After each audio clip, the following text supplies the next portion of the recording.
ಅರಿದವನಲು ಉಷಾ ನವರತ್ನರಾಮ್ರವರ ಕಾದಂಬರಿ. ಮಣಿಯಮ್ಮನ ಮನೆಯಲ್ಲಿ ಇಳಿದುಕೊಂಡಿದ್ದ ಬಾವಿ ಬೀಗರನ್ನು ನೋಡಿ ಬರಲು ರಂಗನಾಥಯ್ಯನವರು, ವಿಶ್ವನಾಥ ಇಬ್ಬರೂ ಹೋಗಿದ್ರು.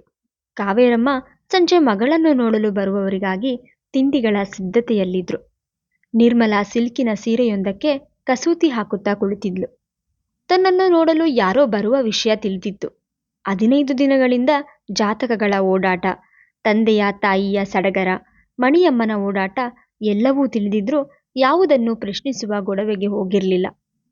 ಕಾಲೇಜಿನ ದಿನಗಳಲ್ಲಿ ರಜನಿ, ಉಮಾ, ಸಂಧ್ಯಾ ಎಲ್ಲರೂ ಅವರವರ ಬಾಯ್ ಫ್ರೆಂಡ್ಸ್ ವಿಚಾರ ಮಾತಾಡಿಕೊಳ್ಳುತ್ತಿದ್ದಾಗ ನಿರ್ಮಲಾ ನಿರ್ಲಿಪ್ತಳಾಗಿ ಅವರುಗಳ ಮಾತುಗಳನ್ನು ಕೇಳುತ್ತಿದ್ಲು. ಗೌರಿಯಂತೆ ಕುಳಿತಿರುತ್ತಿದ್ದ ಅವಳನ್ನ ಅವರೇ ಹಾಸ್ಯ ಮಾಡುತ್ತಿದ್ದುದುಂಟು. ಅವತ್ತು ಆಟೋದಲ್ಲಿ ಯಾರ ಜೊತೆ ಹೋಗ್ತಾ ಇದ್ಯಲ್ಲ, ಯಾರೇ ಅದು? ನೋಡೋಕೆ ತುಂಬಾ ಹ್ಯಾಂಡ್ಸಮ್ ಆಗಿದ್ದ ಎಂದು ಬೇಕಾಗಿ ಕೇಳಿದಾಗ ನಿರ್ಮಲಾ ನಗುತ್ತಿದ್ಲು. ಯಾರು ಅಂತ ಹೇಳಿ, ನಂಗಿರೋ 100 ಬಾಯ್ ಫ್ರೆಂಡ್ಸ್ಗಳಲ್ಲಿ ಎಲ್ಲರೂ ಹ್ಯಾಂಡ್ಸಮ್ಮೆ. ಅವಳನ್ನು ರೇಗಿಸಲಾಗದೆ ಅವರೇ ಸುಮ್ಮನಾಗುತ್ತಿದ್ರು. ಮನೆಯಲ್ಲಿ ತಾರುಣ್ಯದ ಹೊಂಗನಸುಗಳನ್ನು ಕಾಣುತ್ತಾ ಮಲಗಿದಾಗ ಅವಳ ಕಣ್ಮುಂದೆ ತಾನು ಆಗಾಗ ಕಾಣುತ್ತಿದ್ದ ಕಾಲೇಜಿನ ಅನೇಕ ಮಂದಿ ಯುವಕರನ್ನ ಕಣ್ಮುಂದೆ ನಿಲ್ಲಿಸಿಕೊಂಡು ಅವರ ಬಗೆಗೆ ಯೋಚಿಸಲು ಅವಣಿಸುತ್ತಿದ್ಲು. ಆದರೆ ಆ ಕನಸೆಲ್ಲ ನೀರುಗುಳ್ಳೆಗಳಂತೆ ಹೊಳೆದು ಕಾಮನ ಬಿಲ್ಲನ್ನು ಮೂಡಿಸಿ ಅನುಭವಕ್ಕೆ ಬರುವ ಮುನ್ನವೇ ಹೊಡೆದು ಮರೆಯಾಗುತ್ತಿತ್ತು. ಯಾವಾಗಲೂ ಮೌನವಾಗಿರುತ್ತಿದ್ದ ತಂದೆ, ಆಗಾಗ ಏನಾದರೊಂದನ್ನು ನೆನೆಸಿಕೊಂಡು ಕಣ್ಣೀರಿಡುವ ತಾಯಿ, ಮನೆಯನ್ನೇ ಸೇರದಿದ್ದ ಅಣ್ಣ.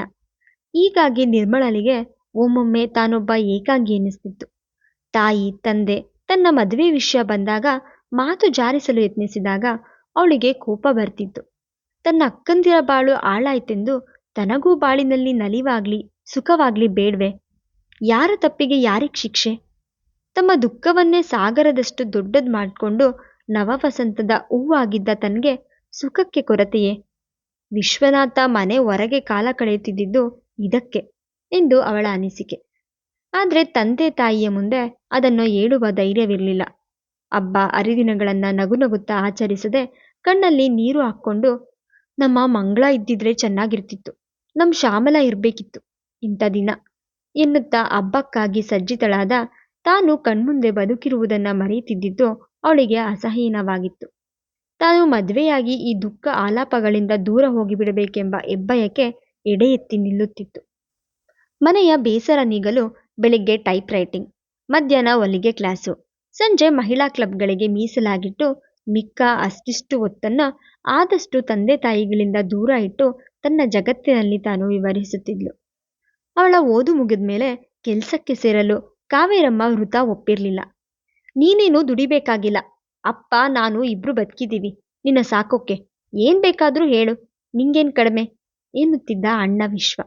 ಮಿಕ್ಕೆಲ್ಲವರಂತೆ ಆಯಾಗಿ ನಗುನಗುತ್ತಾ ಕುಣಿಯುತ್ತಾ ಬದುಕನ್ನು ಸುಂದರ ಮಾಡಿಕೊಳ್ಳುವ ಆಸೆ ತನಗೆ. ಕೊನೆಗೆ ಮಣಿಯಮ್ಮನ ಒತ್ತಾಯಕ್ಕೆ ಮಣಿದು ತನ್ನ ಮದುವೆಯ ಮಾತುಕತೆ ನಡೆದಾಗ ನಿರ್ಮಲಾ ಮನಸ್ಸಿನಲ್ಲೇ ಮಣಿಯಮ್ಮನನ್ನ ವಂದಿಸಿದ್ಲು. ಮನೆಯ ಉಸಿರುಗಟ್ಟುವ ವಾತಾವರಣದಿಂದ ಅವಳಿಗೆ ವಿಮುಕ್ತಿ ಬೇಕಾಗಿತ್ತು. ಅಡಿಗೆ ಮನೆಯಲ್ಲಿ ಪಾತ್ರೆಗಳ ಸದ್ದು, ತೆಂಗಿನಕಾಯಿ ತುರಿಯುವ ಸದ್ದು ಕೇಳಿ ತಾಯಿಯೊಬ್ಬಳೇ ಕೆಲಸ ಮಾಡುತ್ತಿದ್ದಾಗ ತಾನು ಸುಮ್ಮನೆ ಕುಳಿತಿರುವುದು ತರವಲ್ಲವೆಂದು ಕಸೂತಿಯ ಕೆಲಸವನ್ನ ಅಲ್ಲಿಯೇ ಬಿಟ್ಟು ಅಡಿಗೆ ಮನೆಯತ್ತ ಹೆಜ್ಜೆ ಹಾಕಿದ್ಲು. ಕೊಡಮ್ಮ, ನಾನು ಕಾಯಿ ತುರ್ದುಕೊಡ್ತೀನಿ. ಬೇಡ, ಆಗ್ಲೇ ಅರ್ಧ ತುರ್ದಾಯ್ತು, ಒಂದಿಷ್ಟು ಏಲಕ್ಕಿ ಬಿಡಿಸಿ ಪುಡಿ ಮಾಡಿಕೊಡು. ಸಕ್ಕರೆ ಡಬ್ಬದಿಂದ ಸಕ್ಕರೆ ತಗೊಂಡ್ಬಾ, ಕಾವೇರಮ್ಮ ಹೇಳಿದಾಗ ನಿರ್ಮಲಾ ಅಡಿಗೆ ಮನೆಯಲ್ಲಿದ್ದ ಡಬ್ಬಿಗಳತ್ತ ಕಣ್ಣು ಹಾಯಿಸಿದ್ಲು. ಒಂದೊಂದ್ಸಲ ಒಂದೊಂದು ಡಬ್ಬದಲ್ಲಿ ಸಕ್ಕರೆ ಹಾಕುತ್ತಿದ್ದಳು ತಾಯಿ. ಒಂದೇ ಡಬ್ಬದಲ್ಲಿಟ್ಟರೆ ಇರುವೆ ಬರುತ್ತೆ ಎಂದು. ಇರುವೆಗಳಿಗೆ ಮೋಸ ಮಾಡಿ ಬೇರೆ ಡಬ್ಬದಲ್ಲಿ ಇಡುವ ಯೋಚನೆ. ಏಲಕ್ಕಿಯಲ್ಲಿಟ್ಟಿರುವಳೋ ತಿಳಿಯದು. ಅಮ್ಮ, ಸಕ್ಕರೆ ಏಲಕ್ಕಿ ಯಾವ ಡಬ್ಬದಲ್ಲಿದೆ ನೋಡೆ, ಅಲ್ಲಿ ಆ ನೀಲಿ ಅಮೂಲ್ ಡಬ್ಬದಲ್ಲಿ ಸಕ್ಕರೆ ಇದೆ, ಸಣ್ಣ ಜಾಡಿಲಿ ಏಲಕ್ಕಿ ಹಾಕಿದ ಜ್ಞಾಪಕ. ಅಷ್ಟೊಂದು ನೀಲಿ ಅಮೂಲ್ ಡಬ್ಬಗಳಲ್ಲಿ ಸಕ್ಕರೆ ಯಾವುದೋ ನಿರ್ಮಲಾ ಕೇಳಿದಾಗ ಕಾವೇರಮ್ಮ ಸಿಡಿಮಿಡಿಗೊಂಡ್ರು.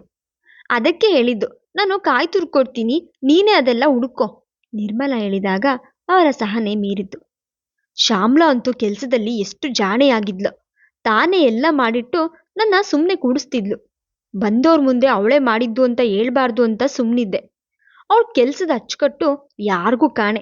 ಪಾಪ, ನನ್ಗಂತೂ ಅವಳು ಇನ್ನೂ ಕಣ್ಮುಂದೆ ನಿಂತಿರೋ ಹಾಗಿದೆ. ಕಾವೇರಮ್ಮ ಸೆರಗಿನಿಂದ ಮೂಗು ಒರೆಸಿಕೊಂಡಾಗ ನಿರ್ಮಳಲಿಗೆ ಮನಸ್ಸು ಕಹಿಯಾಯಿತು. ಇವತ್ತೊಂದಿನವಾದ್ರೂ ಆ ವಿಷಯ ಎತ್ತದೇ ಇರಬಾರ್ದಾ? ನೀನು ಬೇಜಾರು ಮಾಡ್ಕೊಂಡು ನನಗೂ ಬೇಜಾರು ಮಾಡ್ತಿ.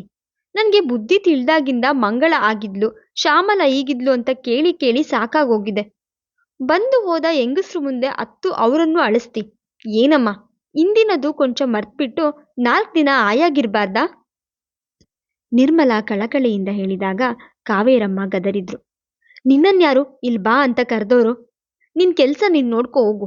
ಹುಡ್ಗ ಒಪ್ಪಿದ್ರೆ ಹೆಂಗಸ್ರು ಅಳು, ಕಣ್ಣೀರು, ಬವಣೆ ಯಾವುದು ಇಲ್ದೇ ಇರೋ ಮನೆ ಸೇರ್ತಿ. ಆಯಾಗಿರುವಂತೆ.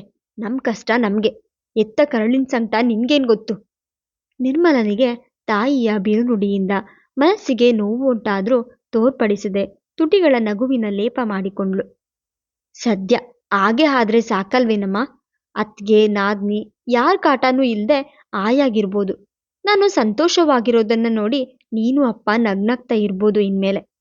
ನಿರ್ಮಲಾ ಅಡಿಗೆ ಮನೆಯಿಂದ ಹೊರಗೆ ಹೋದಾಗ ಅವಳ ಕಣ್ಣುಗಳು ತುಂಬಿದ್ದದ್ದು ಕಾವೇರಮ್ಮನ ಕಣ್ಣಿಗೆ ಕಾಣಿಸ್ಲಿಲ್ಲ.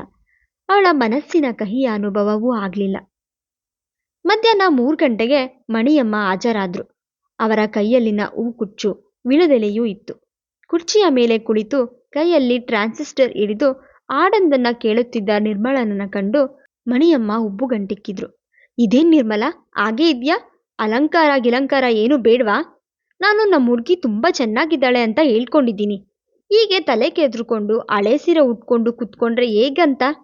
ತಗೋ, ಹೂ ತಂದಿದ್ದೀನಿ, ತಲೆ ಬಾಚ್ಕೊಂಡು ಮುಟ್ಕೋ. ನಿಂತಲ್ಲಿಂದಲೇ ಕೂಗಿದ್ರು.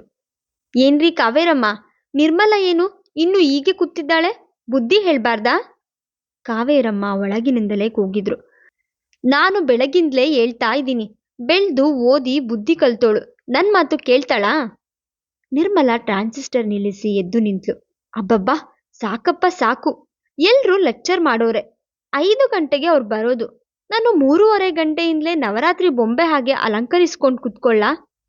ರೂಮಿನಲ್ಲಿ ಮಲಗಿದ್ದ ವಿಶ್ವನಾಥನಿಗೆ ಮಣಿಯಮ್ಮ ತನ್ನ ತಾಯಿ ತಂಗಿಯವರ ಮಾತು ಕಿವಿಗೆ ಬಿದ್ದಿತ್ತು. ಅವಳು ರೇಗಿದಾಗ ರೂಮಿನಿಂದಲೇ ಕೂಗಿದನು. ಲೇ ನಿಮ್ಮೋ, ಬಾ ಇಲ್ಲಿ. ನೀನೊಬ್ನು ಬಾಕಿ ಇದ್ದೆ ಲೆಕ್ಚರ್ ಕೊಡೋಕೆ. ಬಂದೆ ತಾಳು, ಕೆಟ್ಟ ಧೈರ್ಯ ಮಾಡ್ಕೊಂಡು ಬರ್ತೀನಿ. ನಿರ್ಮಲಾ ವಿಶ್ವನಾಥನ ರೂಮಿಗೆ ಬಂದಾಗ ವಿಶ್ವ ನಗುತ್ತಿದ್ದನು. ಲೇ ನಿಮ್ಮಿ, ನಿನ್ ನಾಲಿಗೆ ಇನ್ನೂ ಹರಿತವಾದ್ರೂ ತಡೆಯುತ್ತೆ. ಬೆಳಿಗ್ಗೆ ಹೋಗಿದ್ದೆ, 5 ಜನ ಅಣ್ಣ ತಮ್ಮಂದ್ರು. ದ್ರೌಪದಿ ಅವತಾರ ನೀನು. ದೊಡ್ಡೋನು ಧರ್ಮರಾಯ, 2ನೇಯವನೇ ಮತ್ಸ್ಯಯಂತ್ರದ ಪರೀಕ್ಷೆಗೆ ಬರೋನು. ಭೀಮ, ನಕುಲ, ಸಹದೇವ ಎಲ್ರೂ ಇದ್ದಾರೆ. ಕುಂತಿದೇವಿ ಇದ್ದಿದ್ರೆ ಪಾಂಚಾಲಿ ಆಗ್ಬೋದಾಗಿತ್ತು. ಸಾಕು ಬಿಡೋ, ನನ್ನ ಪಾಂಚಾಲಿ ದ್ರೌಪದಿ ಅನ್ನೋಕೆ ನಾನೇನು ರಣಚಂಡಿಯಾಗಿರೋದು? ಮತ್ಸ್ಯಯಂತ್ರ ಭೇದಿಸೋಕೆ ಸಾಯಂಕಾಲ ಬರ್ತಾ ಇರೋ ಅರ್ಜುನನ್ನ ನೋಡ್ತೀನಿ. ದುಷ್ಟದುಮ್ಯನ ಹಾಗೆ ಅಲ್ಲಿ ಯಾರೂ ಇರಲ್ವೇ? ಲೇ ಪಾಂಚಾಲಿ, ಹಾಗಾದ್ರೆ ಸಾಯಂಕಾಲ 5 ಗಂಟೆಗೆ ಸಂಧಿಸೋಣ.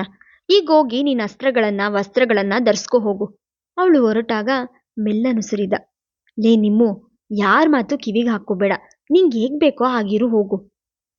ನಿರ್ಮಲಾ ತನ್ನ ರೂಮಿಗೆ ಹೊರಟಾಗ ಮಣಿಯಮ್ಮ, ಕಾವೇರಮ್ಮ, ರಂಗನಾಥಯ್ಯ ಮೆಲುದನಿಯಲ್ಲಿ ಮಾತನಾಡಿಕೊಳ್ಳುತ್ತಿದ್ದುದು ಕೇಳಿಸಿತು. ಅನಂತಂಗಿ ಕೇಳ್ಬೋದಿತ್ತು, ಆದ್ರೆ ಅವನು ಒಂಥರ ಸನ್ಯಾಸಿ ಅಂತ ಮನುಷ್ಯ. ಅದಕ್ಕೆ ಅಶೋಕನ್ಗೆ ಕೇಳಿದ್ದು. ಅರವಿಂದ, ಅಜಯ, ಅಮರೇಶ 3 ಜನಕ್ಕೂ ನಮ್ಮ ನಿರ್ಮಲಾನೇ ನೋಡಿ ಮದ್ವೆ ಮಾಡ್ಲಿ.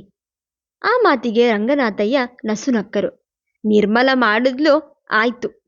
ನಿರ್ಮಲಾ ಕಿಡಿನೋಟ ಹರಿಸಿ ಒಳಗೆ ನಡೆದ್ಲು. ಕನ್ನಡಿಯ ಮುಂದೆ ತಲೆ ಬಾಚಿಕೊಳ್ಳುತ್ತಿದ್ದ ನಿರ್ಮಳನಿಗೆ 5 ಅಣ್ಣ ತಮ್ಮಂದಿರು ತನ್ನನ್ನು ನೋಡುವುದಕ್ಕೆ ಬರುತ್ತಿರುವುದು ಕೇಳಿ ವಿಚಿತ್ರವೆನಿಸಿದ್ರೂ ಅವರುಗಳನ್ನ ನೋಡುವ ಕುತೂಹಲ ಅವಳಿಗೂ ಇತ್ತು. ಮುಂದುವರೆಯುವುದು.